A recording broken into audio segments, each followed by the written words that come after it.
안녕하십니까, 성문교회 이규영 목사입니다. 오늘도 하나님 나라의 관점으로 읽는 출애굽기 강해를 시작하도록 하겠습니다. 먼저 기도하겠습니다. 하나님 아버지 감사합니다. 오늘도 주님께서 저희들을 사랑하셔서 하나님의 말씀으로 새롭게 하시고 말씀으로 이끄시며 말씀으로 살 수 있도록 또한 믿음 허락하시오니 감사드립니다. 또다시 코로나가 확산되는 추세에 있습니다. 하나님, 우리가 이 위기 때를 어떻게 극복하고 넘어갈 것인가? 그것은 연대와 사랑과 섬김밖에 없는 줄로 믿습니다. 그렇게 다시 새롭게 살려고 하나님, 이 땅에 주어진 이 현실 속에 우리가 하나님의 말씀으로 새로워지고 더욱더 사랑으로 모두가 연대하며 함께하며 함께 이 모든 것을 극복해 나가자고 서로 서로를 격려하고 사랑할 수 있는 저희 모두가 되게 하여 주시옵소서. 사랑의 백신을, 그리고 연대의 백신을, 그리고 섬김의 백신을 우리 그리스도인들이 먼저 세상에 전파할 수 있도록 인도하여 주시옵소서. 오늘 주어진 이 말씀 속에 지혜를 주시고 깨달을 지혜와 행할 믿음을 허락하여 주시옵소서. 모든 것 이 시간 주님께 믿고 맡겨오며 예수님의 이름으로 기도드렸습니다. 아멘. 자, 오늘은 출애굽기 20장 18절부터의 말씀입니다. 우리가 저번 주에 십계명의 말씀을 우리가 배웠지요. 십계명은 하나님의 법의 큰 틀에 하나님의 법 정신을 요약해 놓은 그러한 하나님의 법조문입니다. 전에도 말씀드렸지만 성경에는 이게 십계명이라는 말이 없죠. 십계명이라는 말이 성경에 없습니다. 사람이 붙인 거죠. 왜냐하면 10개니까 십계명이라고 붙인 겁니다. 하나님의 법에 관한 것에 이 십계명은 어디에 위치하냐면 우리나라에도 헌법이 있죠. 헌법을 1조 1항부터 나가기 이전에 법 서문이 있습니다. 네, 법의 서문. 그것은 우리나라 헌법은 이러한 정신으로 쓰여져 있다라는 대전제문이죠. 그거 마찬가지입니다. 하나님의 헌법의 전제가 되는 하나님의 법 정신은 바로 이런 것이다 라는 헌법의 서문에 해당되는 것입니다. 이 틀 안에서 나중에 구체적인 법 조문들이 뒤에 따라오는 거죠. 여러분, 제가 십계명을 관해서 말씀드릴 때 1계명, 2계명 이것도 중요하지만 그 조문을 외우는 것보다는 그 하나님의 법 정신을 우리가 알아야 된다는 것. 그것은 뭐였습니까? 애굽에서 살던 그 문화와 양식, 그런 것을 버리고, 그것은 하나님을 믿고 사는 사람들이 가져야 될 생활 양식이 아니라는 거죠. 그걸 버리는 것에 초점이 맞춰져 있습니다. 그걸 버려야 하나님 백성으로 올바로 살 수 있다는 것입니다. 애굽에서의 생활 양식은 뭡니까? 애굽에서의 정신세계는 뭡니까? 애굽에서의 문화는 뭡니까? 그것은 바로 강자만 살아남을 수 있는 양육강식의 문화입니다. 두 번째, 수탈의 문화죠. 양육강식이라는 게 수탈을 전제하고 있지만 남의 것을 강한 자가 약한 자의 것을 뭐 하는 겁니까? 뺏어오는 겁니다. 세 번째, 우상의 문화죠. 우상. 사람이 만들어 놓은 형상에다가 절하고 섬기는 이 잘못된 우상 문화. 바로 이거고, 그 다음에 하나님 외에 다른 신이 없다라는 하나님의 이 유일신 사상의 선포는 바로 이 모든 애굽에서의 다신론, 우상 문화를 바로 혁파하는, 파괴하는 그러한 하나님의 선포입니다. 자, 그리고 욕망의 문화죠. 욕망은 이기적 욕망입니다. 나만 살고 보자. 내가 제일 우선, 우리 가족, 우리 땅, 그런 내 것에 속한 것에 대한 욕망. 바로 이러한 것이 애굽의 문화입니다. 바로 여기서 우리가 탈피해서 새로운 하나님 나라의 백성의 모습에 합당하게 살려고 하나님이 법을 주시는 거예요. 네, 법. 여러분 나중에 보면 신약에 와서 예수님이 그 당시 사람들이 유대인들이 믿었던 이 율법에 관해서 예수님과 예수님 제자들이 이 법을 어겼다고 따져 묻죠. 여러분 그런데 사실 법을 어겼어요. 왜 그러냐면 안식일 날 어떤 구체적 행동도 하면 안 됩니다. 그런데 제자들이 배가 고프니까 뭘 잘랐어요? 밀 이삭을. 그게 사실은 한국 성경은 잘랐다고 표현됐지만 이삭을 턴 거예요. 이렇게 먹으려고 입에다가. 그럼 여러분 그 율법에 안식일에는 아무것도 하지 말라. 그냥 쉬어라. 노동의 금지죠. 이것을 예수님이 그리고 제자들이 어겼어요. 이 바리새인들과 율법학자들이 따져 물은 것은 어찌 보면 당연합니다. 명백한 팩트죠. 사실입니다. 그런데 그때 예수님이 뭐라 그러셨냐? 야, 하나님의 법도 사람의 생명의 앞에 앞설 수 있다 없다? 없다라는 게 법의 정신입니다. 율법학자들은 법 조문을 가지고 따져 물었고 예수님은 법의 정신을 가지고 따져 물었어요. 여러분 누가 온전한 건가요? 예수님이 당연히 온전한 거죠. 예수님이 옳은 거죠. 그러니까 여러분 우리도 이 출애굽에 나타난 하나님의 법을 공부할 때 바로 법의 정신, 그 조문에 담긴 법의 정신을 알아야 돼요. 그리고 두 번째, 첫 번째는 법의 정신을 우리가 주요하게 집중해서 알아야 된다. 두 번째는 여러분 이 당시의 법조문을 오늘날 21세기 오늘날 이 세상에 적용시킬 수 있다 없다? 없답니다. 이렇게 말하면 여러분 많은 사람들이 목사님이 이상하네. 하나님은 어제와 오늘이 동일하신 분인데. 예, 맞습니다. 근데 제가 뭐라 그랬죠? 말씀 속에 담긴 뜻과 정신은 동일합니다. 그러나 여러분 그 조문의 내용은 동일하지 않습니다. 너무나 당연하죠. 예를 들어 이때 예배 방식은 뭡니까? 양과 염소를 뭐 하는 거예요? 번제로 태워서 하나님께 바치는 거예요. 여러분 주일마다 양, 염소 태우시나요? 안 그렇죠. 그럼 여러분 다 법을 어기는 거잖아요. 여러분 법 조문은 변화됩니다.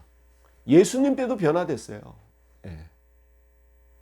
예수님 때도 구약 때의 법을 그대로 못 지켰어요.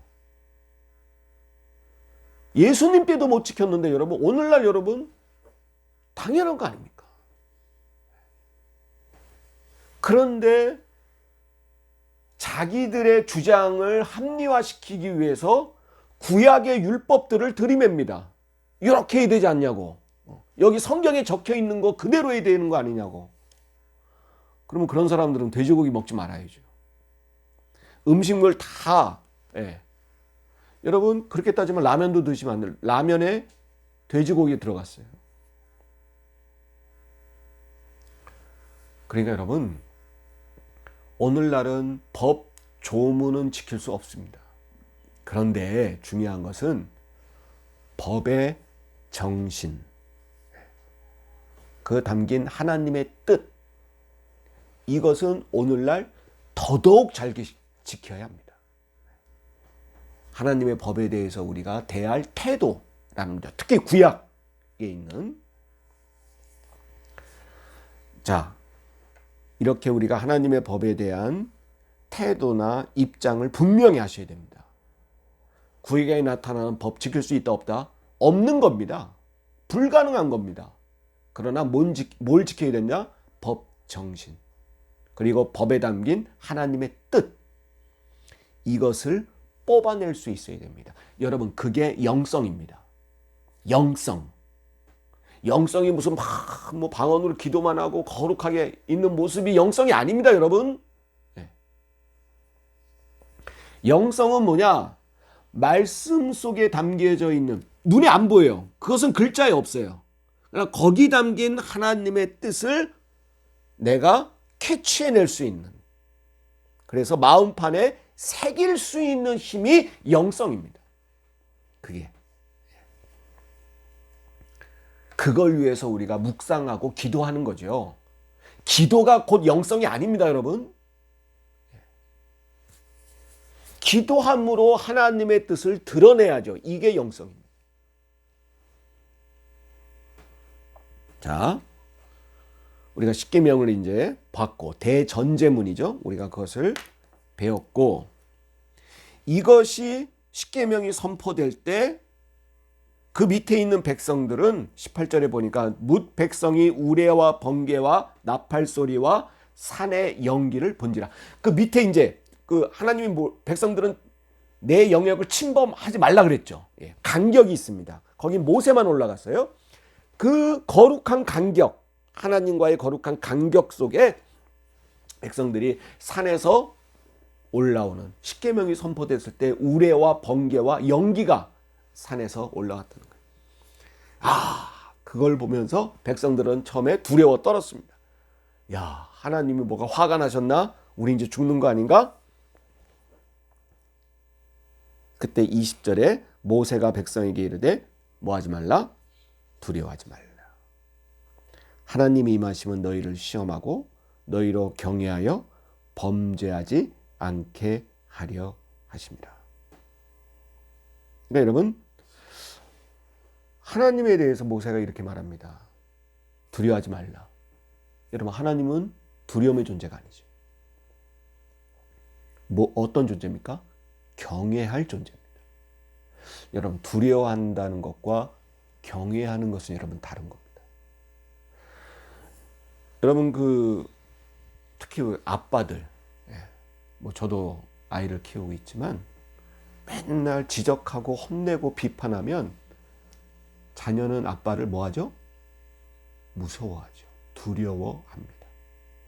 그런데 아빠가 자상하게 잘 가르치고 믿음을 주고 신뢰를 주면 여러분, 자녀는 아빠를 신뢰합니다. 인간과 인간은 신뢰죠. 근데 이게 인간과 신의 관계에서를 경외라 그럽니다. 바로 경외는 여러분, 신뢰하는 거예요. 전적인 신뢰죠, 경외는. 전적 신뢰. 이것은 뭘 밑바탕으로 두고 있냐면 믿음을 밑바탕에 두고 있습니다.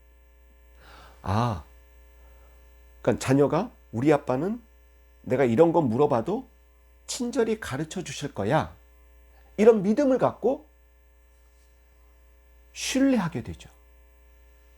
근데 여러분, 아빠를 무서워하는 자녀들은 어떡하죠? 숨습니다. 그리고 잘못해도 거짓말하죠. 왜? 뭐 할까봐? 혼날까봐. 아직까지 백성들은 하나님이 무서운 존재예요. 무서운 아빠처럼. 혼날까봐. 지적질 당할까봐. 비판받을까봐. 근데 모세가 경험한 하나님, 모세가 체험한 하나님은 무서워할 대상이 아니에요. 물론 여러분 자상한 아빠도 잘못하면 뭐예요? 엄하게 꾸짖습니다. 그런데 이 일방적으로 무섭게만 하는 아빠랑 차이는 뭘까요? 자상한 아빠는, 자녀에게 신뢰를 얻는 아빠는 혼낼 때 잘못한 결과만을 지적합니다. 너 성적이 왜 이래? 너 왜 거짓말했어? 너 왜 그것밖에 못해? 자녀가 행한 결과물을 가지고 기대에 못 미치니까 혼내죠. 너 왜 그 물 엎질렀어? 그런데 이 신뢰를 얻는, 자녀의 신뢰를 얻는 아빠는 잘못했으면 꾸짖는데 똑같이 꾸짖어요. 그런데 이 후자의 아빠는 과정을 이야기합니다. 과정을 물어보고 과정에 대해서 이야기합니다. 성적이 떨어져도 그래, 최선을 다했는데 이 점수야? 그러면서 자녀가 아니 시험 기간에 뭐 잠을 너무 많이 잤다, 게임을 너무 많이 했어요. 그래, 그랬으니 결과가 이렇게 됐지. 이 결과에 대해서 네가 게을렀고 네가 최선을 다하지 않은 결과에 대해서 넌 책임져야 돼. 그리고 그거에 대한 과정에 대한 것으로서의 책임을 이야기하는 거죠. 그러니까 하나님은 결코 결과물 가지고만 혼내시는 하나님이 아닙니다. 하나님은 혼낼 때도 그 과정 속에, 그 과정을 여러분 성경에 보면 누굴 통해서 이야기합니까? 예언자들이 있죠. 뭐 아모스, 이사야, 그런 사람을 보내가지고 너희들이 얼마나 어떻게 했고 너희들이 계속 이야기합니다. 거기에 대해서 백성들은 할 말이 없잖아요. 우리가 교만한 게 사실이고 우리가 게을렀던 게 사실이고 하나님을 제대로 못 믿었던 게 사실이니까. 그래서 여러분, 우리가 하나님은 경외의 대상, 신뢰의 대상입니다. 두려움의 대상은 아니라는 거죠. 자, 그러고 나서 첫 번째 이제 십계명 다음에 첫 번째 선포되는 게 제단에 관한 법입니다. 22절부터 제단에 관한 법, 그리고 종에 관한 법까지 오늘 하고 아마 맞춰질 것 같은데요. 자, 23절부터입니다. 23절. 출애굽기 20장 23절. 여러분 제단 아시죠? 그러면 왜 이 제단에 관한 법을 제일 먼저, 십계명 다음에 제일 먼저 나온 게 제단에 관한 법일까? 여러분, 이 출애굽에 나오는 하나님의 법은 하나님이 출애굽시킨 이유와 관계 있어요. 여러분 당연하겠죠. 이것 때문에 출애굽을 했는데 이게 법에 안 담기면 더 이상한 거잖아요. 여러분, 하나님이 출애굽시킨 이유는 크게 두 가지입니다. 첫 번째, 고통에서 해방시키시는 거예요. 간단합니다. 하나님이 너희들의 부르짖는 소리를 내가 뭐 했노라? 들었노라. 왜 부르짖었어요? 너무 힘드니까. 그 노동, 그 열악한 노동의 환경, 거기서 맨날 매맞고 완전 그 폭정에 시달리는 그 고통, 바로 그것에 관한 해방입니다. 두 번째는 뭘까요? 하나님 나라의 백성으로 하나님을 잘 믿고 사는 거예요. 여러분 해방됐다고 해서 야 이제 내 마음이다. 그래서 애굽에 했던 버릇처럼 야 이제 내 마음대로 우상 만들고, 그거 아니잖아요. 고통에서 나왔지만 나와서 하나님의 백성으로서의 하나님을 잘 믿고 사는 길, 그런 사람으로 만들기 위해서 출애굽시키는 겁니다. 여러분, 이 제단은 바로 하나님을 잘 믿고 사는 것에 대한 출애굽 이후에 대한 하나님의 선언입니다. 법의 제정이죠. 그 중에서 하나님을 섬기고 하는 것에 가장 눈에 띄는 형상이 바로 뭘까요? 제단입니다. 그 제단을 만들고 그 앞에 모여서 하나님께 예배드리라. 예배드리는 백성으로서의 의미가 담겨져 있는 거죠. 자, 그래서 어떻게 해야 되냐? 여기다 담긴 법 정신은 뭐냐? 먼저 내용을 먼저 살펴봐야 되는데요. 제단을 만들 때 먼저 하지 말 것을 몇 가지 이야기합니다. 이렇게는 만들지 말아라. 첫 번째, 23절, 너희는 나를 비겨서 은으로나 금으로나 너희를 위하여 신상을 만들지 말고. 아하. 자, 첫 번째 하지 말아야 될 게 두 가지인데, 하나는 인간을 위하여 만들지 말라는 거.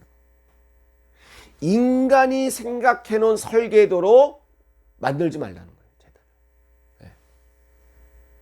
이것과 연관돼서 두 번째는 재료가 뭘로 만들지 말라? 금이나 은. 은이나 금. 여러분, 은금은 뭘 상징할까요? 화려함이죠. 예. 지금도 여러분, 금과 은은 비싼 여러분 재료입니다. 이 당시는 여러분 말할 것도 없죠. 금은 왕들만 다룰 수 있었어요. 금에 관한 것은. 금의 유통이랄지 금의 보관은 왕들만 할 수 있는 절대적 권한의 그런 소유입니다. 세상의 모든 그 나라에 있는 금은 왕만이 소유할 수 있었어요. 그래서 왕이 잘한 사람은 나눠주기도 하고 그러죠. 여러분, 하나님에 관한 제단을 만들면 가장 귀한 것으로 만들어야 되는 거 아닙니까? 그런데 하나님은 아니야, 은금으로 만들지 마요 라고 말합니다. 여기에 담긴 정신은 뭡니까? 하나님의 것은 여러분 하나님의 뜻으로 해야지 인간의 뜻으로 하지 말라. 인간의 것으로 하지 말라. 인간이 보는 화려함으로 하지 말라. 이겁니다. 은금으로 하지 말라고 하는데 뭘로 합니까? 24절이죠. 24절. 그럼 뭘로 만들어야 되냐? 내게 뭘 쌓고? 토단, 흙을 쌓으라는 거예요. 흙. 너무 흔한 거죠. 네. 너무 흔해서 볼품이 없죠. 근데 하나님은 토단으로 쌓으라는 거예요. 토단으로 쌓고 그 뒤는 이제 나중에 얘기할 겁니다. 토단으로 쌓고 25절. 이 흙으로만 쌓으면 이제 비 오면 무너지잖아요. 아까 이게 돌로 둘러야 됩니다. 돌로 둘러야 되는데 네가 내게 25절 돌로 제단을 쌓거든. 만약에 돌로 만든다면 쌓거든. 무슨 돌로 쌓지 말라. 어떤 돌로 쌓지 말라. 다듬은 돌로 쌓지 말라. 자, 은금으로 만들지 말고, 은금 자체는 만들지 말고 토단으로 쌓는다. 근데 만약 너희들이 흙으로 쌓으면 비 오면 또 무너지고 그러니까 돌로 좀, 은금은 아니더라도 돌이라도 좀 하나님 좀 쌓게 튼튼하게. 그러니까 하나님이 오케이, 그래 돌까지는 돼. 근데 그 돌도 어떻게 다듬지 말라는 거예요. 여러분, 돌로 쌓아 보셨어요? 여러분, 다듬지 않으면 어떻게 되나요? 아구가 맞지 않습니다. 아구가 맞지 않고, 두 번째, 깨끗하지 않습니다. 세 번째, 그 모양이 보기 좋지 않습니다. 다듬어야 넘치는 곳은 쪼개고 빈 곳은 끼워 붙이고 하면서 돌에 맞죠. 여러분, 이 다듬지 않은 돌로 쌓으라는 것은 그냥 돌 무더기를 쌓는 거죠. 그냥 높이. 그리고 그 뒤에 네가 정으로 그것을 쪼면 부정하게 함이라 그랬습니다. 무슨 말일까요? 여기에 담긴 정신은 뭘까요? 여기도 마찬가지입니다. 은금으로 하지 말라. 너희를 위한 신상을 만들지 말라. 너희의 그 계획과 조립, 그 설계로 만들지 말라. 이것도 뭡니까? 쪼갠다는 건 뭘까요? 다듬는다는 건 뭘까요? 인위적이라는 거죠. 인간이 측량해서 다듬고 이렇게 해야 맞고 보기 좋고, 하나님은 그거 원하지 않는다는 것이 인위적인 거. 은금, 사치, 허세, 허상. 그리고 허상으로 만들지 말고 다듬지 말고 인위적으로 하지 말고. 자, 하지 말아야 될 것과 할 것, 만드는 재료와 방식을 이야기합니다. 그러면 그 만든 제단 위에서 뭘 해야 됩니까? 아까 다시 24절로 가서 내게 토단을 쌓고 그 위에 내 양과 소로 네 첫 번째 번제, 두 번째 화목제를 드리라. 내가 내 이름을 기념하게 하는 모든 곳에서 내게 임하여 뭘 줍니까? 복을 주리라. 여기 굉장히 중요한 말이 있습니다. 하나님 보기 좋으라고 제단 쌓는 게 아니고, 너희들 보기 좋으라고 제단 쌓는 게 아니고, 그냥 그 제단은 제단인데 그 위에서 하는 일이죠. 하는 뭐냐? 양과 소로 번제. 번제는 뭡니까? 태워서 연기를 하늘로 뭐 하는 거예요? 올리는 겁니다. 화목제는 뭡니까? 죄를 고백하면서 서로가 음식을 나누는 거예요. 그게 화목제예요. 화목제를 드리라. 그러니까 제단 위에서 할 일은 뭡니까? 번제와 화목제. 이건 뭘 뜻하는 거죠? 공동체가 하나님 뜻대로 유지되기 위한 일들이에요. 네. 번제는 여러분 개인적인 거죠. 내가 내 죄를 사하는 거고, 내가 하나님께 죄 사함을 받는 거예요. 그러니까 내가 온전해지는 거죠. 화목제는 뭡니까? 우리 서로가 함께 서로 용서하고 함께 기쁨을 나누고 슬픔을 나누는 일들이에요. 나와 공동체가 건강하게 되는 곳이 제단인 거예요. 제단에서 할 일입니다. 그런데 그 뒤 보니까 내 이름을 기념하게 하는 모든 곳에서, 내 이름을 기념하게 하는 제단에서만입니까? 모든 곳이라 그랬어요. 여러분, 벌써 이 비대면 예배, 어느 곳에서 신령과 진정으로 드리는 모든 곳에서 하나님이 임재하고 예배 드린다는 사상이 이 구약에서 벌써 나타나는 거예요. 모든 곳이라 그랬어요. 특정한 곳이 아니에요. 근데 여러분, 하나님의 백성이 어떻게 부패하게 되나요? 이 모든 곳에 임재하는 하나님을 성전에만 가두려고 그랬죠.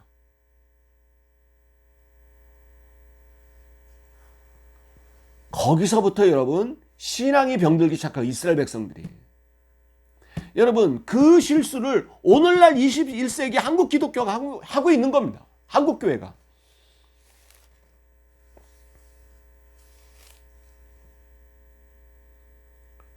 여러분 모든 곳에서, 그러나 여기 모든 곳이라고 그랬지 아무 곳이 아니에요. 뭐 하는 곳이어야 돼요? 하나님의 이름을 기념하게 하는 곳은 하나님이 다 임재하십니다. 기념이 뭡니까? 하나님의 은혜를 기억하는 거죠. 두 번째, 하나님의 은혜에 감사하는 거죠. 세 번째, 선을 행하는 것입니다. 이게 하나님의 기념의 세 가지 의미예요. 기억하고, 감사하고, 섬기고, 선을 행하는 것. 그곳이 바로 제단이 되는 것이고, 그곳이 바로 하나님의 은혜를 체험하는 곳입니다. 그리고 또 하지 말아야 될 것은 26절, 너는 층계로 내 제단에 오르지 말라. 층계 만들지 말라는 겁니다. 이유는 뭡니까? 네 하체가 그 위에서 드러날까 함이라. 여러분 층계를 거두면 이 하체가 밑에가 드러난다는 거죠. 왜냐하면 이 제사장 복장은 긴 치마예요. 바지가 아니고, 이 당시에는 바지가 아니고 치마입니다. 여러분 이것도 뭘 뜻할까요? 애굽의 제단은 이래요. 애굽의 제단은 높이 쌓아두고 거기에 층계를 합니다. 그래서 왕은 어떡합니까? 저 위에 올라가고 밑에서 그 우상을 섬기는 제사장들이, 그 치마를 입은 제사장들이 그 계단, 아주 정교하게 아주 이쁘게 다듬은 그 계단을 뚜벅뚜벅 올라갑니다.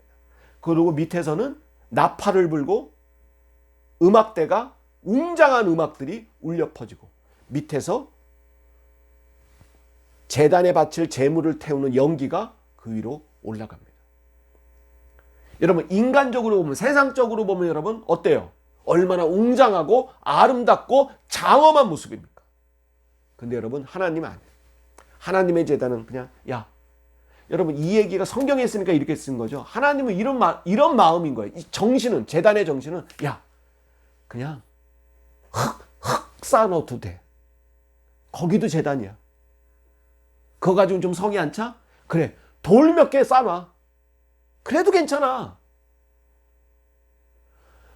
중요한 거는 내 이름을 기념하는 곳이면 돼. 이거죠. 이거. 우리한테는, 우리 알아듣게 하기 위해서는 어떻게 말씀하시는 거예요? 야, 그냥 천막 쳐도 돼. 야, 그냥 초가상관이어도 돼. 뭐 교회라고 뭐 더 아름답고, 그럴 필요 없어. 중요한 거는 거기에 정성과 나를 기념하느냐 아니냐의 차이야. 진짜 나를 기념하는 곳이냐는 것이죠. 여러분, 오늘날 우리 세상의 교회가 진짜 하나님의 이름을 기념하는 곳입니까? 아니면 은으로 만들었냐, 금으로 만들었냐, 어떻게 돌을 이쁘게 다듬어서 쌓았느냐를 여러분 장엄하고 웅장한 것으로, 장엄하고 웅장하느냐, 바로 이것을 따지고 있습니까? 교회는 하나님의 이름을 기념해야 됩니다. 우리 그런 교회로 우리가 만들어가고 기도합시다. 마치겠습니다.